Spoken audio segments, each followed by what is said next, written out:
नवनीत कुमार, अभी हम मौजूद हैं विभूतिपुर प्रखंड अंतर्गत सिंघिया घाट में। आपको जैसा कि पता है कि यहाँ पे मानवता को कलंकित कर देने वाली एक वाकया हुई थी, जिसमें कि आज यहाँ पर सीपीआईएम के तरफ से जो है प्रतिरोध सभा का आयोजन किया गया था, जिसका नेतृत्व जो है यहाँ के माननीय विधायक जो हैं कॉमरेड अजय कुमार जी उन्होंने किया है। आइए हम उनसे जानते हैं आखिर इसमें ये मामला कहाँ तक गया है और ये जो प्रतिरोध सभा है इसमें किस तरह से उनका नेतृत्व है या किस तरह से सजा मिलेगी उसको। शुक्रिया। आज जो यहाँ प्रतिरोध सभा आयोजित की गई थी वो भारत की कम्युनिस्ट पार्टी मार्क्सवादी की ओर से की गई थी और आपको हम बताना चाहते हैं कि आए दिन जो है एक तो अपराध की घटना में वृद्धि हुई है और उसमें भी बलात्कार और गैंग रेप और गैंग रेप की घटना में वृद्धि हुई है।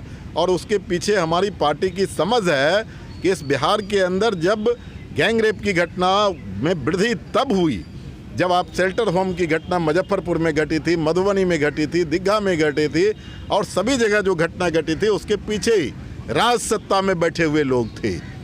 उसमें राज सत्ता में बैठे हुए लोग थे और जांच में खुल करके सामने बातें आई कि जो मंत्री रह चुके थे, जो मंत्री के परिवार के लोग थे, वो लोग उसमें शामिल थे और उसके खिलाफ कोई ठोस कार्रवाई सरकार ने नहीं किया और उसके बाद इस तरह की प्रवृत्ति में वृद्धि हुई है।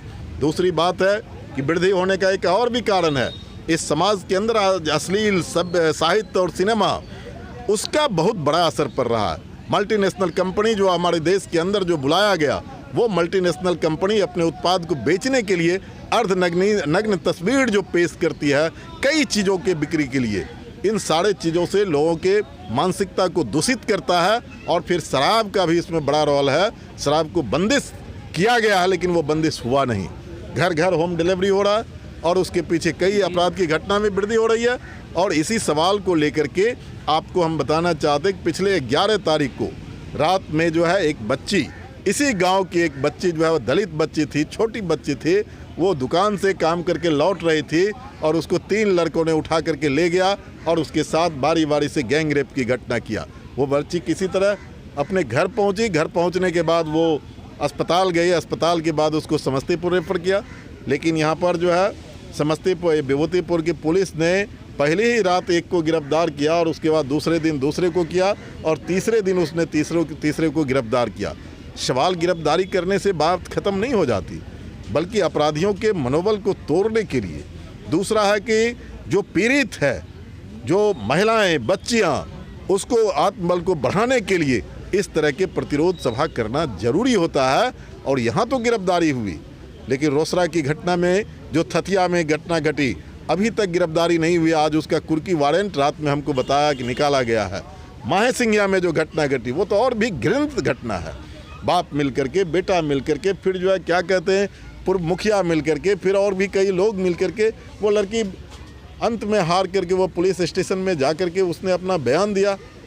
तो ये हैवानियत का जो सवाल है उसके खिलाफ में अवेयरनेस बढ़ाना पड़ेगा, चेतना को बढ़ाना पड़ेगा और फिर जुल्म के खिलाफ उठ खड़ा होने के लिए आवाज़ उठाना पड़ेगा। मैं एसपी से मिलने के लिए गया था, मैं इन तमाम सवालों को रखा। एसपी ने कहा कि क्या कारण है कि सिर्फ रोसड़ा अनुमंडल में ही बलात्कार की घटना घट रही है, बाकी जगह नहीं घट रही है। मैं हंसने लगा, कहा ये बातें नहीं है, पूरे जिला में घटनाएं घटती है, लेकिन लोक लज्जा बस कारण लोक लज्जा के सवाल को सामने ला करके बाकी जगह उसको दबा देता है। और रोसड़ा अनुमंडल में जो है लाल झंडे की ताकत है, ये इस सवाल को उठाता है और इसीलिए आपको लगता है कि यहाँ घटना घट रही है, बाकी जगह नहीं घटना घट रही है। तो ये हालात है और इसीलिए हमने प्रशासन से मांग किया कि जो भी सभी घटना में जो है उस अपराधी को अविलंब गिरफ्तार करो और गिरफ्तार नहीं होता है तो उसके घर को डिमोलिश करो, कुर्की के तौर पर बुलडोजर चलाओ उसके ऊपर। गरीब की झोपड़ी पर बुलडोजर चलाता है, अपराधी के ऊपर ये सरकार नहीं चलाती है, वहाँ इसके पैर थरथराने लगते हैं। हमने ये मांग किया है और फिर एसपीडी ट्रायल करके अविलंब उसको सजा दिलाओ। फिर सामाजिक सुरक्षा जो विभाग है उस विभाग की तरफ से, जो समाज कल्याण विभाग की तरफ से जो रिहैबिलिटेशन पुनर्वास के लिए जो मिलता है वो अनुदान जो है विलंब उन लोगों को मिलना चाहिए। ये सवाल को लेकर के आज कार्यक्रम आयोजित था। जी, जैसा कि यहाँ पे देखा गया है कि विभूतिपुर प्रखंड अंतर्गत जो है जैसे थाना ही हो गया, आपका प्रशासन हो गया, अगर प्रशासन की अगर मुस्तैदी होती तो इस तरह की वाकया नहीं हो पाता। लेकिन यहाँ पे देखा जा रहा है कि लोग अगर आवेदन लेके जा रहे हैं थाना पर, तो थाना पदाधिकारी जो भी हों वो आवेदन को एक्सेप्ट नहीं करते हैं। पहले आवेदन लीजिए, इसके बाद उस पर क्या कहना चाहते हैं आप? नहीं, मेरे जानकारी में है कि आवेदन लेते हैं, लेकिन आवेदन पर त्वरित कार्रवाई नहीं करता है मेरे जानकारी में जो है। जी। क्योंकि रोज़ मेरे पास आ रहा है कि आवेदन रख लिया है, एफआईआर नहीं हुआ है, आवेदन रख लिया है, 3 दिन हो गया, एफआईआर नहीं हुआ है। तो ये कार्यशैली जो है कि इस थाने में मैं भी रीड कर रहा हूँ कि थानेदार के पास आवेदन जाता है, वो इंडोर्स करता है किसी अफसर को, और वो अफसर 3 दिन 4 दिन उसमें लगाता है, और इस बीच में जो है रफा दफा करने का एक अवसर मिलता है। दूसरी ये बात हम इनकार नहीं करते, इस थाने में कई अफसर हैं जो पैसा लेकर के केस दर्ज करते हैं, पैसा लेकर के केस को दफन करते हैं। और ये सवाल सिर्फ थाने का नहीं है, मैं पूरे जिम्मेदारी पूर्वक कह रहा हूँ कि आज भ्रष्टाचार जो है, जो 20 में चुनाव जीतने के बाद कम हुआ था, आज इस समाज के अंदर जो कुछ कुर्ता पैजामा वाले तथाकथित लोग हैं जो थाना का दलाली करते थे, जो ब्लॉक का दलाली करते थे, आज वो सुनियोजित तरीके से संगठित होकर के फिर से वो दलाली करना शुरू कर दिया है। और इससे आज जो आप कह रहे हैं भ्रष्टाचार में वृद्धि हुई है, उसके खिलाफ हमारी पार्टी बैठेगी नहीं, हमारी पार्टी संघर्ष करेगी। और विधानसभा में जनता का प्रतिनिधित्व मैं करता हूँ, तो चाहे वो कोई भी BDO-CO हो, कोई भी पदाधिकारी हो, अगर ये नहीं रुकेगा तो उसके खिलाफ असेंबली में आवाज़ को उठाएंगे।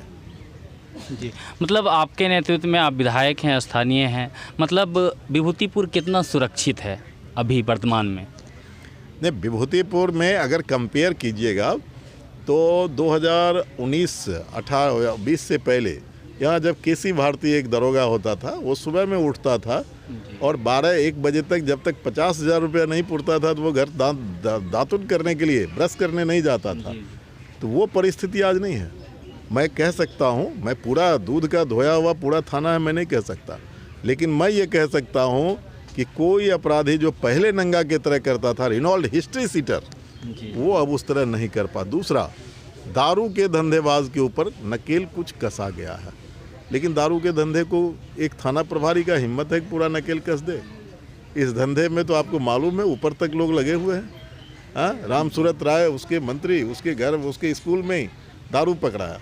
जब मंत्री के घर में पकड़ाएगा, जब MLA के घर में पकड़ाएगा, जब MP के घर में दारू पकड़ाएगा, तो इसकी क्या औकात है?